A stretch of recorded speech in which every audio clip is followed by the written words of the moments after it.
जय बोलो नित्यानंद नित्यानंद विनाशक ये दुखों के सारे।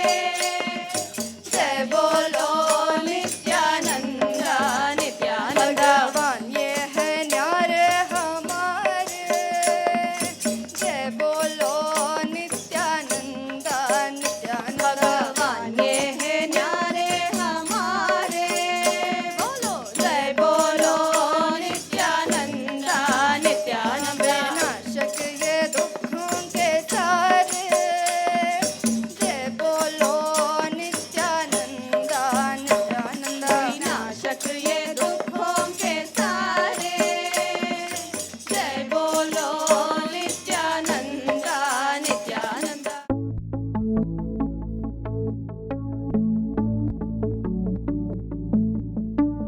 I am PGR Sindhya from Bangalore speaking.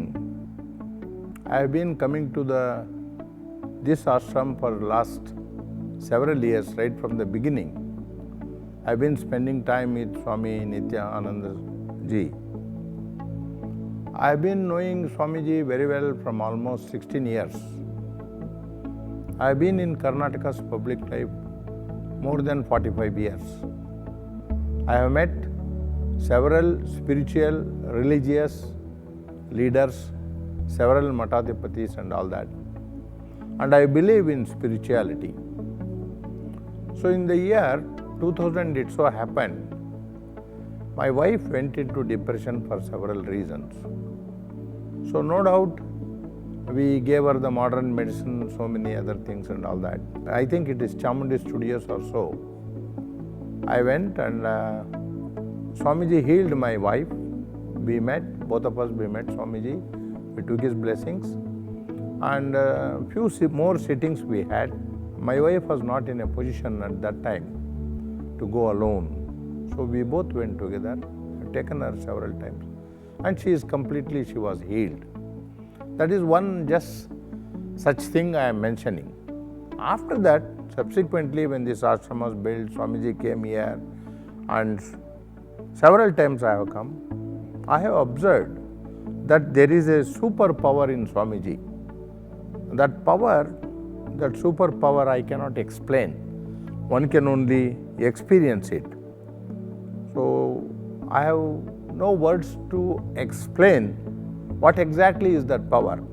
But I can tell that superpower which Swamiji has got, definitely it is a very big thing. Not only healing the diseases, but counseling the people, giving them love and affection, building the institutions, it's a very big thing. And I have also read some of the literature which he has produced, some of the finest literature he has produced about spirituality.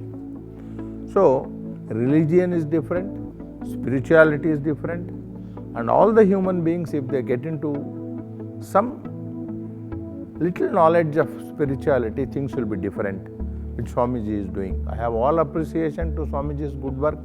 I seek his blessings all the time.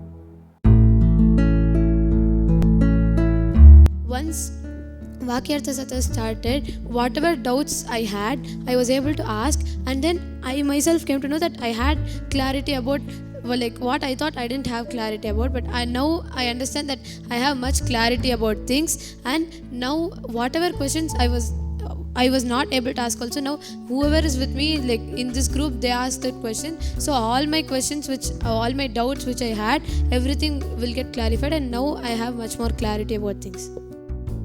When I listen to satsang, I have more doubt and questions, but I avoid to sharing to others.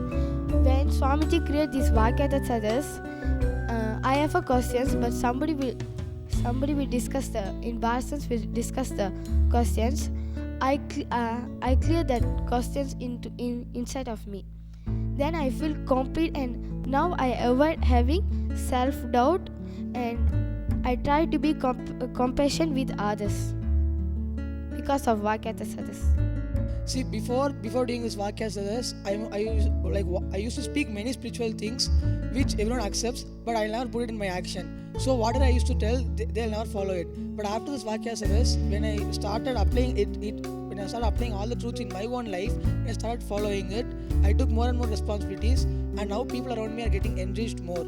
So what I think is, only when you share your experience, only when you give them the visible output, when you follow a practical truth, people will also believe and they'll start following, because this experience is something, a truth has become a cognition in you. It started as an understanding, and then that alive feeling happened, that there is something really vibrating inside me, and it's very alive. I keep repeating this word alive, but I don't have any other word for it.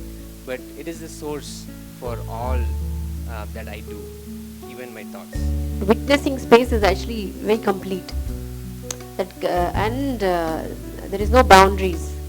So there is no agitation, there is no frustration, there is none of that feeling there. And that's why it's so inclusive.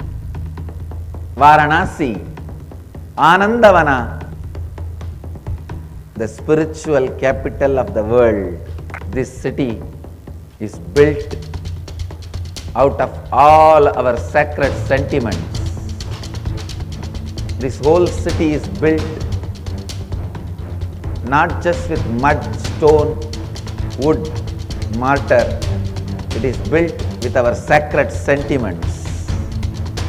That is why Ramakrishna says this city is golden city, because all our sacred sentiments are filled and the city is built.